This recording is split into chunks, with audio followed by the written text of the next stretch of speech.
I'm Danielle. Welcome if you're new, and welcome back if you've hung out with me before.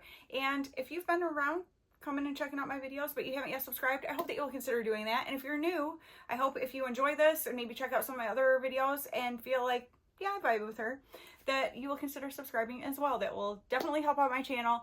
And I'm just having so much fun getting to meet other book lovers and talk about the kinds of books that we enjoy. So definitely always leave a comment down below for me, and I mean, you can ask questions about anything, comment on whatever I'm talking about. I just love to be able to chat back and forth with you guys and get to know you better. So today is my October TBR. Is there anything more exciting than picking your TBR every month? I mean, in the grand scheme of life, probably. But I mean, I look forward to this every single month. So I know you guys seem to really enjoy it too. These are some of my videos that do the absolute best. So I hope that you will enjoy what I am picking for the month of October. So I will say, much like I did with September, I do have some books that I already chose for myself for my TBR because they're kind of spooky ones that I knew I wanted to read for October. So we will go ahead and start with those. The very first one is How to Sell a Haunted House by Grady Hendrix. I mean, come on, a haunted house. Like, I feel like you kind of need to do something like that for the month of October, right? So I'll quickly just let you know what it's about. When Louise finds out that her parents have died, she dreads going home. She doesn't want to leave her daughter with her ex and fly to Charleston. She doesn't want to deal with her family home, stuffed to the rafters with the remnants of her father's academic career and her mother's lifelong obsession with puppets and dolls. No, thank you. Who has a lifelong obsession like that? She doesn't want to learn how to live without the two people who knew and loved her best in the world. Most of all, she doesn't want to deal with her brother, Mark, who never left their hometown, gets fired from one job after another, and resents her success. Unfortunately, she'll need his help to get the house ready for sale, because it'll take more than some new paint on the walls and clearing out a lifetime of memories to get this place on the market. But some houses don't want to be sold, and Louise and Mark's home has other plans for both of them. So this is one I have been looking forward to ever since I bought it from Book Outlet months ago. And so I knew that it would have to be for the month of October, which, by the way, I will mention, I get a lot of my books from Book Outlet because the prices are just insane. And then they have their $5.99 fiction sale that they do several times during the year. And that's when I picked up this book, was during one of those sales. But I have a link down in my description box that is for Book Outlet. If you use that, it gives you $5 off and it gives me $5 off. So thank you so much if you do end up using that. But it's just such a great way to be able to get books that are brand new for a great price. Now you will get the little marker dot, you know, kind of thing. So as long as that doesn't bother you, but like, yeah, it's the way to go. The next book I've chosen for myself for the month is Wait Till Helen Comes by Mary Downing Hahn. Now, the reason I am reading this is one of my favorite books from childhood. This is one of the first books I remember just being really creeped out by and absolutely loving. My sister and I both, I have two sisters actually, but my sister who's 2 years younger than me, her name's Dana, she and I both loved this book so much. And we also were big library kids. Like, my mom took us every week. We were like, no, Mom, we're done with our books. We need to go back. Like, we both were and still are huge readers. And she was actually an English lit teacher for high school. And so, I mean, we just have a serious love for reading. And so I was like, come on, I need to read this. I haven't read this since I was very, very young. And so I just want to see what it's all about. And it's so short. I mean, the words are big. It's 184 pages, but I mean, look at the font is huge. And so I am excited to read it and see what I think of it now as an adult. It says 12-year-old Molly and her 10-year-old brother Michael have never liked their younger stepsister Heather. Ever since their parents got married, she's made Molly and Michael's life miserable. Now their parents have moved them all to the country to live in a house that used to be a church with a cemetery in the backyard. If that's not bad enough, Heather starts talking to a ghost named Helen and warning Molly and Michael that Helen is coming for them. Molly feels certain Heather is in some kind of danger, but every time she tries to help, Heather twists things around to get her into trouble. It seems as if things can't get any worse, but they do when Helen comes. I honestly don't remember anything about this, so I am so excited to read it. And being so little, I'm like, why not throw it in for the month of October? It'll be nostalgic and something fun. So let's do it. Next are kind of 3 books, but they're very short. They're more like novellas or that kind of a thing. The first one I'm going to read is The Fall of the House of Usher by Edgar Allan Poe, because it leads into the next 2 books that I'm going to read. So the next are What Moves the Dead by T. Kingfisher, because this is like a retelling of The Fall of the House of Usher. And since I've never read that, I want to read that first and then read this and kind of be able to see the similarities and that kind of thing. Again, very short. It's 158 pages, so super, you know, short there. So yeah, it just says a gripping and atmospheric reimagining of Edgar Allan Poe's The Fall of the House of Usher. So I am excited to be able to read that. And then from there, I also have What Feasts at Night by T. Kingfisher. And this says, enter a cold, silent forest and find out what feasts at night in this new Gothic tale from best-selling and award-winning author T. Kingfisher, set in the world of What Moves the Dead. So this book is set in the same world as this one. And again, very short. This one is 147 pages. You know what, you guys? I never looked at this before. Like, to actually look at the book. And it's really cool. Like, look at the end papers. What? Like, that is awesome. I'd never even looked at it before. I just accidentally kind of saw it when I opened this up. So I'm not reading to you what it's all about because I'm actually going to do a reading vlog that will include The Fall of the House of Usher, What Moves the Dead, and What Feasts at Night. So if you are interested in that, stay tuned because I think it's going to be super fun and a really easy thing to do with those 3 reads because they're all very short, but should be fun and creepy for the month of October. And then the last book that I have chosen for myself to read for October is actually going to be on my Kindle because I have so many books on my Kindle and I never ever read off of that. And so I'm like, you know what? Let's do like a fun, spooky, kind of like a cozy mystery, okay? Because I've been really starting to like those and I thought that might be a good one to be able to throw in the mix here. So I ended up finding Ghost Mortem, a paranormal cozy mystery romance. What? Like paranormal cozy mystery romance. Like romance I never read. Very little paranormal. And like I said, I'm just getting into cozy mysteries. And so this is Ghost Detective Book 1. And I will tell you what it is about. It does have 4.4 stars on Goodreads. So that seemed good to me. It says, whoever said that ghosts exist must be out of their mind. Oh wait, that was me. I said that. If you told me yesterday that ghosts were real, I would have smiled, nodded, and called a shrink to fix your deluded little mind. Now it's my turn to question my sanity when the ghost of my best friend turns up in my apartment. Was it the tequila shots the night before causing this apparition? Or one too many bumps to the head? Let's face it, clumsy is my middle name. It really wouldn't surprise me if I've done some irreparable damage to my gray matter over the years. Now I have to accept that the paranormal does, in fact, exist. But sadly, my ghost friend is lacking something besides his body. His memory. He doesn't know he died, but suspects foul play, and he wants my help to find his killer. I can't refuse. I'm a sucker for a good mystery, and the chance to bring my friend's killer to justice is too good to pass up. Surprises abound as I discover a secret talent for sleuthing, not to mention an unexpected inheritance of a talking cat, among other things. But the biggest problem of all? Captain Cowboy Hot Pants, or as he likes to be called, Detective Cade Galloway of the Firefly Bay PD. He's one smoking cop, but my distrust of the police runs deep, and despite his assurances that he's here to help, can I really trust him? Or is his offer of assistance designed to keep me from discovering the truth? I guess I'll find out when death comes knocking on my door. And so I just thought that sounded really fun. And it is only 201 pages. So again, a nice short one to add to the grouping. And so that's what I figured between how short these 3 plus the House of Usher were, how short that Kindle, book is going to be. And then this is not like some crazy huge book either. There's all sorts of extra stuff in here. 413 pages. Well, I guess that's a decent amount. But in any case, I thought I would go ahead and pick 2 books from my TBR jar. And I'm not going to do my blind TBR because I want them to be somewhat spooky. So whether it is a, like a suspense thriller or something like that, horror, whatever.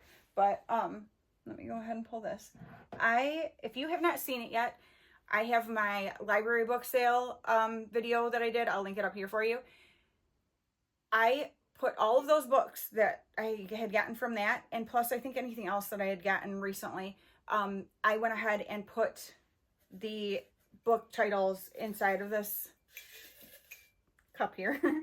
And so they are everything that's on my shelves.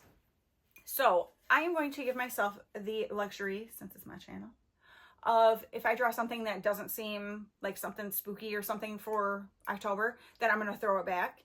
And we are just going to see what I get. So I made sure when I wrote these names, I like took out the old ones and I mixed them all together and threw them in. So we're going to do 2.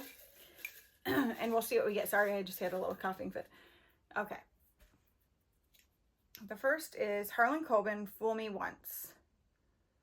Okay, I know it's slightly like suspense. I mean, I know it's suspenseful, but I don't feel like that's quite what I'm looking for. So I'm going to go for something else. We'll see what happens here. But like I said, it's my channel.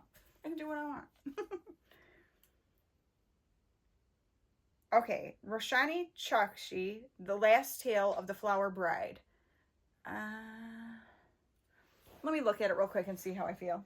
Okay, I looked it up on Goodreads, and it is, the genres are fantasy, gothic, horror, romance, mystery, fiction. So that sounds like something that I want for the month of October. So The Last Tale of the Flower Bride. And this is another book that I got from Book Outlet. And it says, once upon a time, a man who believed in fairy tales married a beautiful, mysterious woman named Indigo Maxwell Castaneda. He was a scholar of myths. She was the heiress to a fortune. They exchanged gifts and stories and believed they would live happily ever after. In exchange for her love, Indigo extracted a promise that her bridegroom would never pry into her past. But when Indigo learns that her estranged aunt is dying and the couple is forced to return to her childhood home, the House of Dreams, the bridegroom will soon find himself unable to resist. For within the crumbling manor's extravagant rooms and musty halls lurks the shadow of another girl, Azure, Indigo's dearest childhood friend, who suddenly disappeared. As the house slowly reveals his wife's secrets, the bridegroom will be forced to choose between reality and fantasy, even if doing so threatens his marriage or his life. Combining the lush, haunting atmosphere of Mexican Gothic with the dreamy enchantment of the invisible life of Addie LaRue, The Last Tale of the Flower Bride is the spellbinding adult debut from New York Times best-selling author Roshani Chokshi. It's a darkly romantic page-turner about love and lies, secrets and betrayal, and the stories we tell ourselves to survive. So, Holly Black said, gorgeous and ornate, the sensual fairy tale illuminates the corrosive and redemptive power of both love and lies. So, I mean, it doesn't sound... Chokski's tale is as sweet as a piece of fairy fruit and just as wicked. That was from V.E. Schwab. So, I mean, I don't know. This is a haunting dream. Intoxicating fever dream. A lot of things say intoxicating. Dark haunting. Okay, well, we're just going to go with it. So, The Last Tale of the Flower Bride is going to be my next read for the month of October. And then, one more. Come on.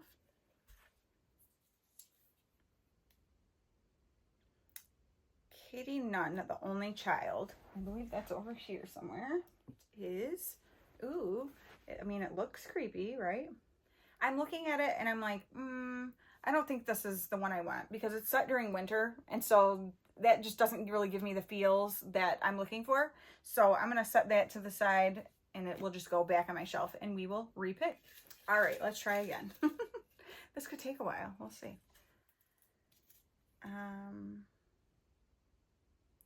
Philip Margolin, The Third Victim. I have no idea where this is because I don't remember if it's a new one or not. So give me a second to find it. I can already tell by looking at it really quick that it's just not the vibes. Okay, back to the drawing board. Is this fun to you or are you like, seriously, chick, pick a book? Okay. This is Alex Marwood, The Wicked Girls. Now, this one I did get fairly recently. When my husband and I were on vacation. And it's set in the summer, though. It's set in the summer, so no, I'm not going to do it. Moving on. Mark Twain, The Adventures of Tom Sawyer. Definitely not the vibe. Okay.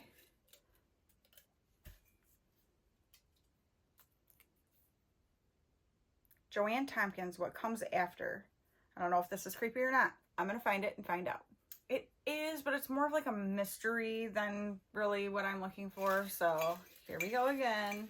How many do you think it's going to take for me to pick the next book? Because now this has been 1, 2, 3, 4, 5, 6 that I haven't chosen and one that I did from these pulls. Okay.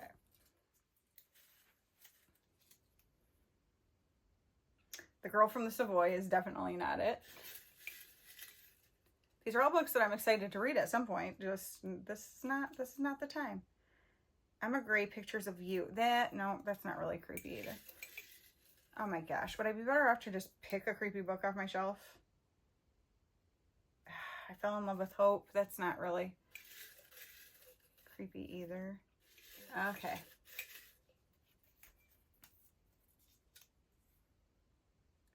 Lost and Found is definitely not.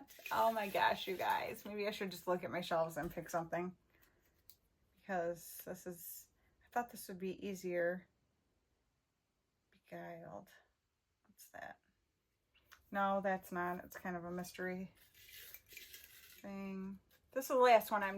Otherwise, I'm just going for it and picking something. Riley Sager, The House Across the Lake. Okay. Yes, I will go for that one. Riley Sager is about... I've been wanting to read. I have not read any Riley Sager. I know. What's the matter with me? But, and I know The House Across the Lake is very polarizing. Some people really love it and some people really hate it. So I've been excited to read it, and it is of that creepy variety. And so this seems like the perfect time, and I did not want to have to pull another book out of this. And you're probably tired of watching me do it. So let's be done with it.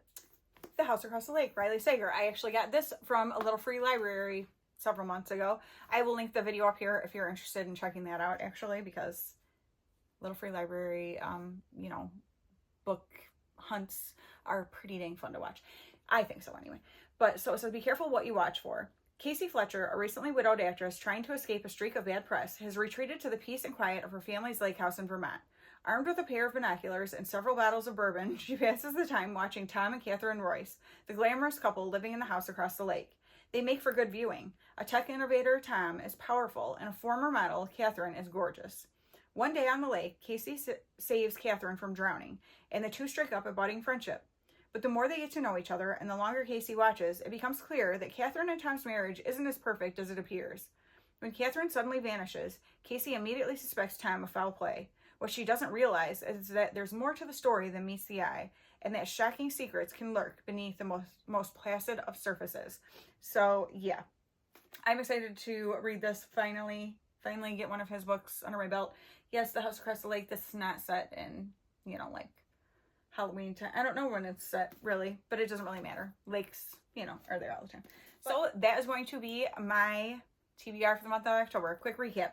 Grady Hendrix, How to Sell a Haunted House. Mary Downing Hahn, Wait Till Helen Comes. I'm going to be reading The Fall of the House of Usher by Edgar Allan Poe, and then What Moves the Dead by T. Kingfisher, and What Feasts at Night by T. Kingfisher, all in one for a reading vlog video that I think is going to be really fun. Reading vlog video. That was very redundant. Vlog is a video vlog. You get what I'm saying. And then I'm going to read on my Kindle Ghost Mortem, a paranormal cozy mystery romance, and that's Ghost Detective Book 1. And then I'm going to be reading The Last Tale of the Flower Bride and The House Across the Lake by Riley Sager. Whew! It took us a minute to get there, didn't it?